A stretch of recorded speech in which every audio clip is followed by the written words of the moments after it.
they had 2 babies there. That the mother's a prostitute. She had twin babies. She had another child. And she would drag these kids around with her during the day. And then at night she would bury them under cardboard boxes. And she finally surrendered the 2 twins to the orphanage I was working with. She wanted to keep the 5-year-old because he was a cute 5-year-old and people would give him money. So she was sending him out begging for money. And we finally talked her into leaving him with us too. So one Sunday, the way we were set up, we had the orphanage building, and then we had a fenced-in yard, or actually walled-in yard.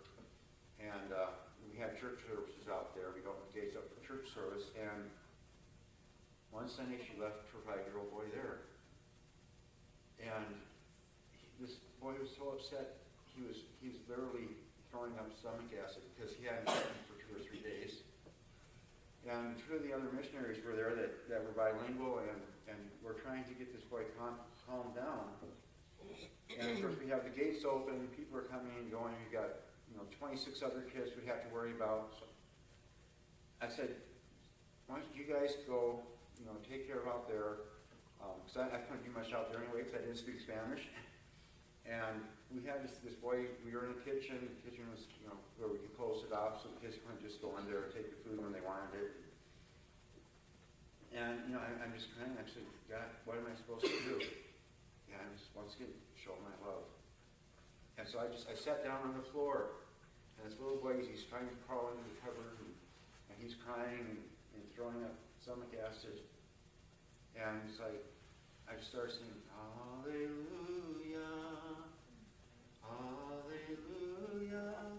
And pretty soon this little boy, he just kind of shuffled over, and he grabbed my arm, and as I sang, and he laid his head on me, he just bawled, and he cried, and he cried, and he cried, and then he just clung to me.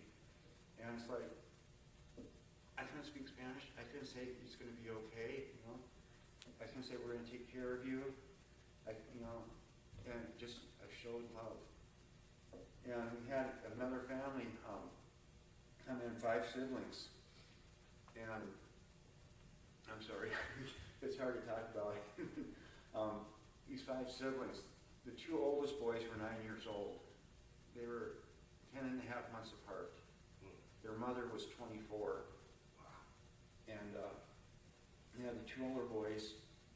You had a 7-year-old girl who had no teeth. I don't know if they broken off trying to eat rocks, if they had been knocked out by an abusive father, or what. Her front teeth were gone, and the rest of them were rotting out. There was a 5-year-old boy and a 3-year-old that had no name. The way it works in Honduras, you have a child, they give you the receipt that you had a child, and you have 3 months to give that child its baby shots, and then you went back and you got a birth certificate and you named the child. For 3 years they called him Nino, which means boy. And they had father was a drug addict, alcoholic, beat the mother, beat the kids, put them out on the street to beg because he didn't want to have to work. If they came in, they didn't have enough money, he beat them. And the mother finally got the nerve to leave, but how does a young lady who, she'd been married since she was 12, had no skills whatsoever, and how do you take care of 5 kids? So we ended up with them, and these kids were so out of control, there was nothing we could do. The nannies tried spanking them, and they'd look at each other and start laughing. It's like, that was nothing compared to the beatings they'd endured. And so we taught the nannies time out. And how it started was, the nannies told the kids that they had to sit down, and of course they wouldn't. And so I would grab them, and I would wrap my arms around them, I'd wrap my legs around their legs, and I'd sit there. and they would scream. And then once they got the idea that if they didn't sit down, then I was going to sit down with them. But they would scream. One instance, the younger of the 2 9-year-olds had bit a child for asking for one of his tortillas. And so he gets put in timeout, and he just sat there for 45 minutes going, ah! And top of his lungs. And months later, and I got it once again, Lord, he said, why am I here? I can't speak the language. And once again, it's to show him my love. And it's almost just to show how God's love works. We moved the kids from the old orphanage into a new one. All we had was a pickup truck to transport. And so on Sundays, it was kind of like a merit system. You know, if you behave, you know, as many as we could get in the truck, we could take to church. I got stopped one time. I had 28 people in the truck. I have a picture of it. Funny thing is, I got a ticket for no back license plate. They didn't care how many kids were in the truck. They stopped me for a bribe is what they stopped me for. But only the second youngest 9-year-old was the only one that made it to church with us that day. And I was inside the old orphanage taking care of some stuff, and one of the other missionaries came in and said his father just showed up at the gate. And I ran out there immediately, and the father saw me, took off running. This 9-year-old boy who had endured beatings by his father, and he'd gone from that to, after service, I'll set my computer up and see pictures. He loved working with the babies. And I have a picture, he's got a colored pencil in one hand, baby in the other hand, a great big smile on his face. He's sitting on the ground like this.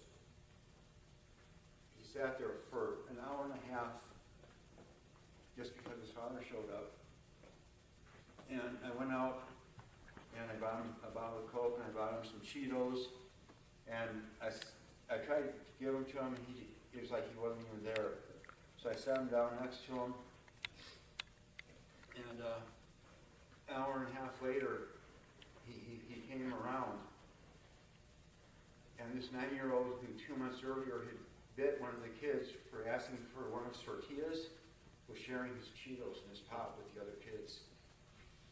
His older brother, the older of the two 9-year-olds, one time the wife of the head of the ministry wanted me to take pictures of the siblings.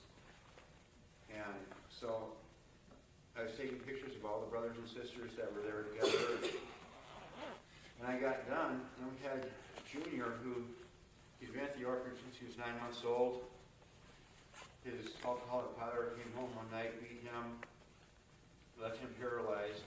And he was paralyzed for about 6 months before they got surgery, and he was able to walk again. But he also cut his mother's arms off with a machete. And so, 9 months old, he came in. Junior is 2 years old last year. He's 3 now.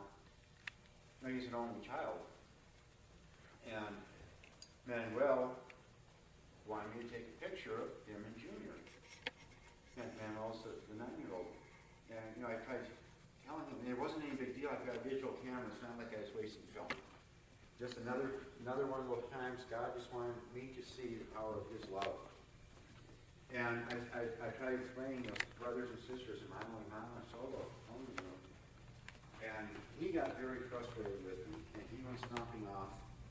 He got Yanni, who was a 16-year-old girl there that spoke some English. And she came back, and she said, Manuel wants me to let you know that as long as he's here, Junior has a brother. And so I took a picture of Manuel and Junior and another toddler there that we had pretty much separated. Johnny, you can't say Junior without saying Johnny type. You know, but I took the picture, and Manuel spoke to Yanni, and Yanni said, you cannot show other pictures of the brothers and sisters without showing that one too. And, you know, that's the power of God's love. Amen.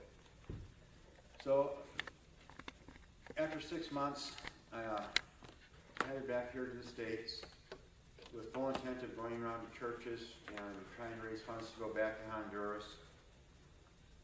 I can't say this was totally unexpected. While I was there, I was prayed over by an evangelist who, all he knew was that I was in Honduras for 6 months working with this orphanage. The translator I met that night, she knew nothing about me. And the evangelist said that I had a hard life, but everything I had been